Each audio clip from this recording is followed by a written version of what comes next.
Order. I call Andrew Mitchell to ask his urgent question. Andrew Mitchell. Thank you, Mr. Speaker. May I ask the Secretary of State for Health and Social Care if he will make an urgent statement on the impact of new coronavirus regulations on the ability of terminally ill adults to travel abroad for an assisted death? Secretary of State. Mr. Speaker, issues of life and death are some of the most difficult subjects that come before us in this House. And the question of how we best support people in their choices at the end of their life is a complex moral issue that, when considered, weighs heavily upon us all. The honourable member for Sutton Coldfield asks an important question, and I want to set out the precise position. Under current law, based on the 1961 Suicide Act, it is an offence to encourage or assist the death of another person. However, it is legal to travel abroad for the purpose of assisted dying where it is allowed in that jurisdiction. The new coronavirus regulations, which come into force today, place restrictions on leaving the home without a reasonable excuse. Travelling abroad for the purpose of assisted dying is a reasonable excuse, and so anyone doing so would not be breaking the law. These coronavirus regulations do not change the existing legal position on assisted dying. As this is a matter of conscience, Mr. Speaker, the Government does not take a position. It is instead a matter for each and every Member of Parliament to speak on and vote according to their sincerely held beliefs. And it is for the will of this House to decide whether the law should change. The global devastation of the coronavirus pandemic has brought to the fore the importance of high-quality palliative care, just as it's shone a spotlight on so many issues. And as difficult as it may be, I welcome this opportunity to have this conversation about assisted dying, as it is one of the most sensitive elements of end-of-life care. I have the greatest sympathy for anyone who has suffered pain in dying or suffered the pain of watching a loved one battle a terminal degenerative condition, and I share a deep respect for friends and colleagues on all sides of the House who share and hold strong views. I'm pleased that the House has been given this opportunity to discuss the impact of the pandemic on one of the most difficult ethical questions that we face.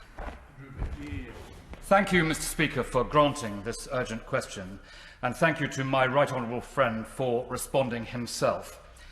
Mr. Speaker, this is an issue of conscience for us as members of this House. I respect those who take a different view from me, not least because theirs was previously my view. Colleagues may have seen over the weekend the news reports about a woman who this week travelled to Switzerland to end her life in order to avoid travel restrictions. As a frontline NHS worker with terminal breast cancer, she did not want to run the risk of dying in great pain and without dignity. These new regulations that have come into force today could deter anyone else from travelling to Switzerland for an assisted death.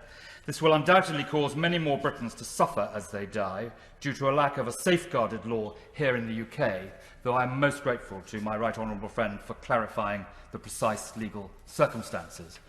Mr. Speaker, in the light of the radical shift of the views of the medical profession 2 weeks ago, the recent legislative change in New Zealand this week, and groundbreaking progress in Southern Ireland, along with the continuing and massive support for law reform from the British public, will the government, from its position of neutrality, enable all of us to understand three things?